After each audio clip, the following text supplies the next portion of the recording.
नमस्कार आजिर एही स्वतंत्र आलोचना को अनेक अनेक स्वागत from dreams to success the Utkal skill centre road map एही नामटी सुनिबाकू जेतिकी आकर्षणीय एहा पछरे थिबा कहानी सेतिकी वास्तविक आजि आमे एमिति एक यात्रा विषय रे कथा हेबा जहा कन्फ्यूजन बा द्वंद्वरो आरंभ होई क्लैरिटी रे पहुंचे किछि क्षण पई टिक्के भाबंतु तो आम भितरे थिबा सेही बड़ बड़ स्वप्नगुड़िक आजिकाली केउठी ना केउठी हजि जाउ नाही तो आसंतु मिसिकरी बुझिबा एही रोड मैप को।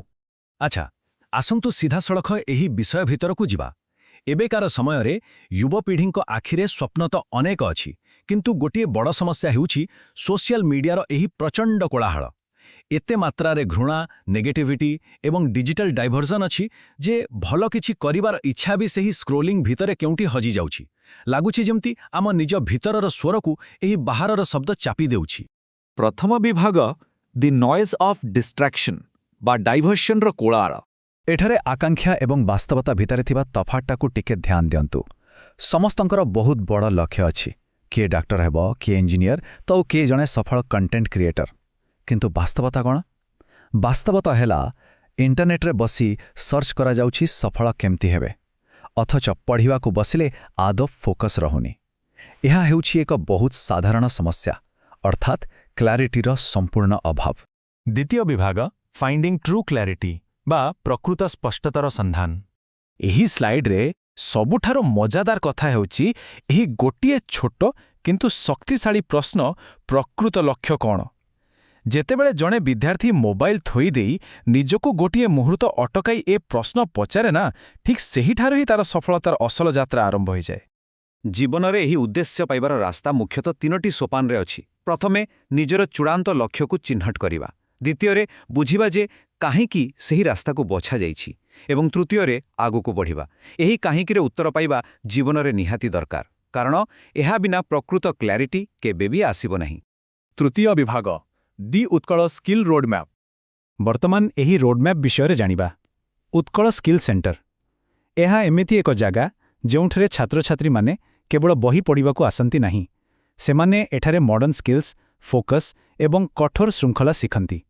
भाबंतु जे एहा एक आधुनिक मेंटर बा गुरु भली जे एआई भली टेक्नोलोजी सह जोड़ी एक कोलाबोरेटिव परिवेश जोगाई दिए। एहा ही हेउछि स्वप्न को वास्तव रे रूप देवार सठिक प्लेटफॉर्म। चतुर्थ विभाग फोकस डिफिट्स डाइवर्जन बा ध्यान केपरी विक्षेपण को हराए। गोटिए कथा सबुबले मने रखिबाकू हेबो जे सफलता केबे भी गोटिए दिन रे मिली जाए नाही। एहा रातिको भितरे घटुथिबा कोनोसी चमत्कार नुहे। प्रकृत सफलता हेउछि प्रतिदिनर छोट छोट इम्प्रूवमेंट्स एवं निजे लक्ष्य प्रति अटल निष्ठार फल।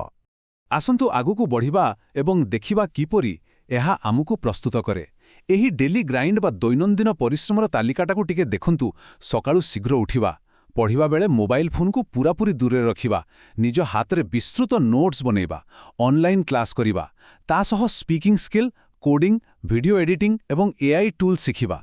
एही अक्लांत श्रृंखलित परिश्रम ही एक कन्फ्यूज्ड पिलाकू जणे हाईली स्किल्ड विशेषज्ञ रे परिणत करिथाए।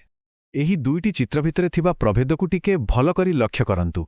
बाम पटे अछि खाली रील्स गेमिंग एवं समय नष्ट जहा किछि समय पाए एक मिछ आनंद बा सस्ता डोपामिन दिए किंतु डाहण पटे अछि पढ़ापढ़ी नूतन स्किल लर्निंग एवं गोल प्लानिंग। डाइवर्सन सबुबेले आमकू पछकू टाणिबो किंतु जदि फोकस पूरा स्थिर अछि तेबे जणे विद्यार्थी को केही भी अटकाई पारिबे नाही एहा निश्चित। पंचम विभाग ऑनरिंग ओडिशाज कल्चर बा आम ओडिशार संस्कृति को सम्मान। आमे समस्ते ओडिशार संतान। महाप्रभु श्री जगन्नाथंकर आशीर्वाद सर्वदा आम सहित अछि। आमे टेक्नोलोजीर जेते शिखर रे पहुंचिले मध्य आमर एही आध्यात्मिक एवं सांस्कृतिक चेर आमकू भितरु बहुत मजबूत एवं शांत रखे। महाप्रभुंकर एही संजोग ही आमर प्रकृत परिचय। तेणु प्रकृत सफलतार मूलदुआ एही तीनोटी स्तंभ उपर ही छिड़ा होईछि। प्रथम निज बापा मां को सर्वदा सम्मान करिबा, द्वितीय निजर संस्कार और परंपरा को केबे भी न भूलिबा एवं तृतीय निज स्वप्न पाई अक्लांत संघर्ष करिबा। एहा ही जणे विद्यार्थी को उभय एक सफल एवं भल मनीष हिसाब रे गढ़ी तोली थाए। षष्ठ विभाग दि फॉर्मूला फॉर सक्सेस अर्थात सफलतार मूलमंत्र। कथारे अछि ना स्वप्न जेते बड़ परिश्रम मध्य सेतिके बड़ हेबा दरकार। एहा एकदम वास्तव कथा। बड़ लक्ष्य पाई कोनोसी शॉर्टकट नाही। ଆଉ ଏଥିରେ କମ୍ପ୍ରମାଇଜ୍ କରିବାର ପ୍ରଶ୍ନ ବି ଉଠୁନି। କେବଳ ଭୟଙ୍କର ପରିଶ୍ରମ ହିଁ ଏକମାତ୍ର ରାସ୍ତା। ତେଣୁ ଏଠାରେ ସବୁଠାରୁ ଗୁରୁତ୍ୱପୂର୍ଣ୍ଣ ବିନ୍ଦୁ ହେଉଛି ଏହି ତିନୋଟି ଶକ୍ତିଶାଳୀ ଅସ୍ତ୍ର: କ୍ଲାରିଟି ବା ସ୍ପଷ୍ଟତା, ଫୋକସ୍ ବା ଧ୍ୟାନ ଏବଂ ଡିସିପ୍ଲିନ୍ ବା ଶୃଙ୍ଖଳା। ଯଦି ଜଣେ ବିଦ୍ୟାର୍ଥୀ ପାଖରେ ଏହି ତିନୋଟି ଗୁଣ ଅଛି, ତାହେଲେ ବିଶ୍ୱାସ କରନ୍ତୁ, ଦୁନିଆର କୌଣସି ଶକ୍ତି ସେମାନଙ୍କୁ ସଫଳତାରୁ ଅଟକାଇ ପାରିବ ନାହିଁ। ଏହା ଏକ ପ୍ରମାଣିତ ସତ୍ୟ। ଏବଂ ଶେଷରେ ଆମର ସେହି ପ୍ରିୟ ପଂକ୍ତି, ପଢ଼ିବ ଓଡ଼ିଶା, ବଢ଼ିବ ଓଡ଼ିଶା। ଆଜି ବସାଯାଇଥିବା କଠୋର ଶୃଙ୍ଖଳା ହିଁ କେବଳ ଜଣେ ବ୍ୟକ୍ତିର ନୁହେଁ, ବରଂ ଆମ ସମଗ୍ର ଓଡ଼ିଶାର ଭବିଷ୍ୟତ ଗଢ଼ିବ।